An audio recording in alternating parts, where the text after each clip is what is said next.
look who's about to be, or when this airs, the number one ranked team in the country.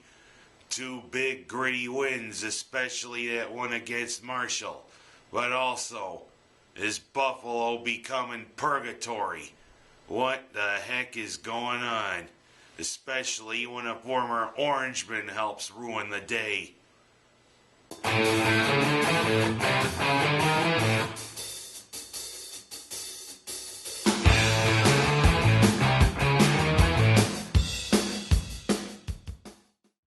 Well, you heard it right, Orange fans. Syracuse is about to become, and will become when this airs, the number one ranked team in the country, thanks to losses by Ohio State and our good friend John Caliputz and Kentucky, because that's all he is the coach for Kentucky, John Caliputz. He has been a putz. I think John Chaney should have beat him up. You know what I mean? But first, I will say the ESPN got it right when they talked about the football team. There was just a noticeable lack of leadership this year for the football team, and a lot of young recruits there getting action. But you know, that could only bode well for the future, as even if we don't get to the bowl games this year, which of course we won't, Syracuse is a bright future. So hang in there, Doug Marrone and guys. We may not have made it this year, but good times look like they lie ahead. Now, enough about the football team. It's basketball from here on till the end of the season.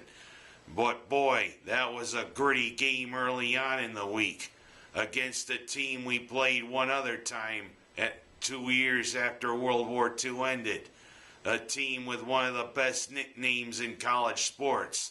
From the mountains of West Virginia, the Thundering Herd of Marshall. And you know, it almost looked like they came into the Carrier Dome as a thundering herd. Ha! Ha! But then in the midway through the first half, Syracuse started pulling away, thanks to a guy who's emerging as a true star, Dion Waiters, who's knowing how to throw down thunderous jams. Plus also, Fab Mello continuing to show he's improving a lot with those alley-oops. As you know, he's getting to be pretty good with those alley-oops. But Marshall was no pushover. These were a scrappy bunch of thundering herds. And boy, did they make it interesting. But Syracuse held on, 62-56. Nice game, Orange. But of course, that was just a nice little thing for the nice thing on Saturday night. I wouldn't want to say that was a main course, but boy, Syracuse got their revenge Saturday night against a team that in the final game at the Manly Zoo, as it was called when the Orange played there, a team that when Mike Jarvis was coach there beat them, George Washington's Colonials, who beat them 111-104 in overtime there in Manly 17 years ago. But boy, this was no Mike Jarvis coach team. And Mike Jarvis wasn't on the sideline for George Washington doing his. But boy, Syracuse really threw it down against the Colonials. Again, Dion Waiters with a monster game, 19 points. Fab Mello doing the alley-oops. And also, the other members of this team, Brandon Trish, Chris Joseph, Scoop Jardine, and the others, showing why this Orange team is loaded.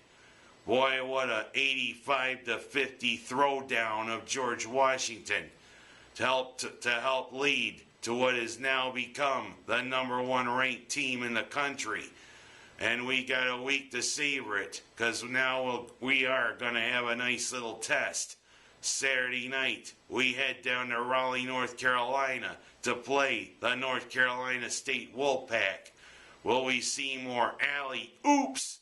Or hopefully it won't be alley-whoops, because that's what we don't need, because Fab Mello's getting really good at it.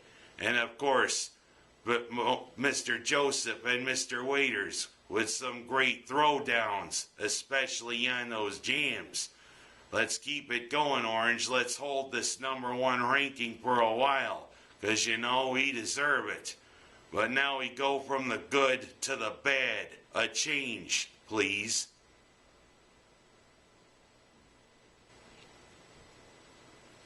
Ta-da! Well, I don't know why I changed.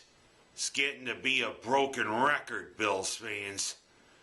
It seems as though year after year this happens. It's almost a carbon copy of 3 years ago when they started out great, then crashed down the stretch. And that's exactly what we're doing here, crashing. Boy, it was not even close, even when we got close.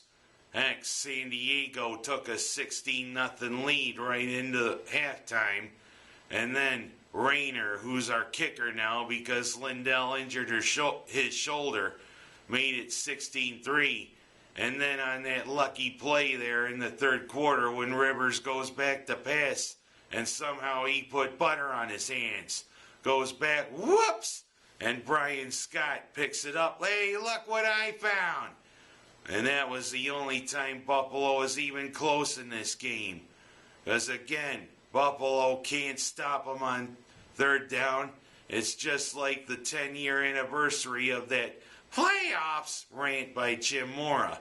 Because heck, I felt like Jim Mora. Couldn't do diddly-poo. Couldn't stop them on third down. Couldn't stop the run. Couldn't stop the pass. Offense can't do nothing. They suck. That's exactly what I want to say about this Bills team. Jim Mora, you gave me some nice pointers for this week.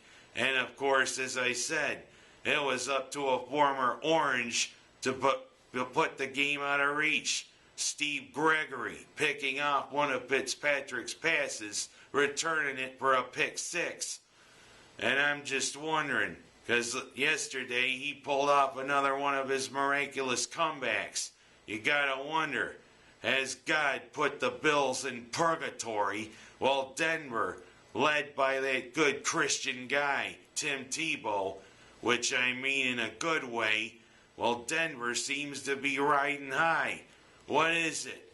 Are the Bills in purgatory, or is Denver highly enlightened? We'll know in 2 weeks. Of course, next week it's Miami who comes to Orchard Park. But you gotta wonder, is there some sort of exorcist I could come to bring to the Bills to help relieve this? Lifeless devil, come out! Feel the power of winning.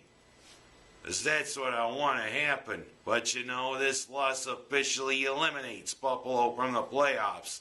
So you know, it's a good dozen years. You know, it may be time for a dozen donuts.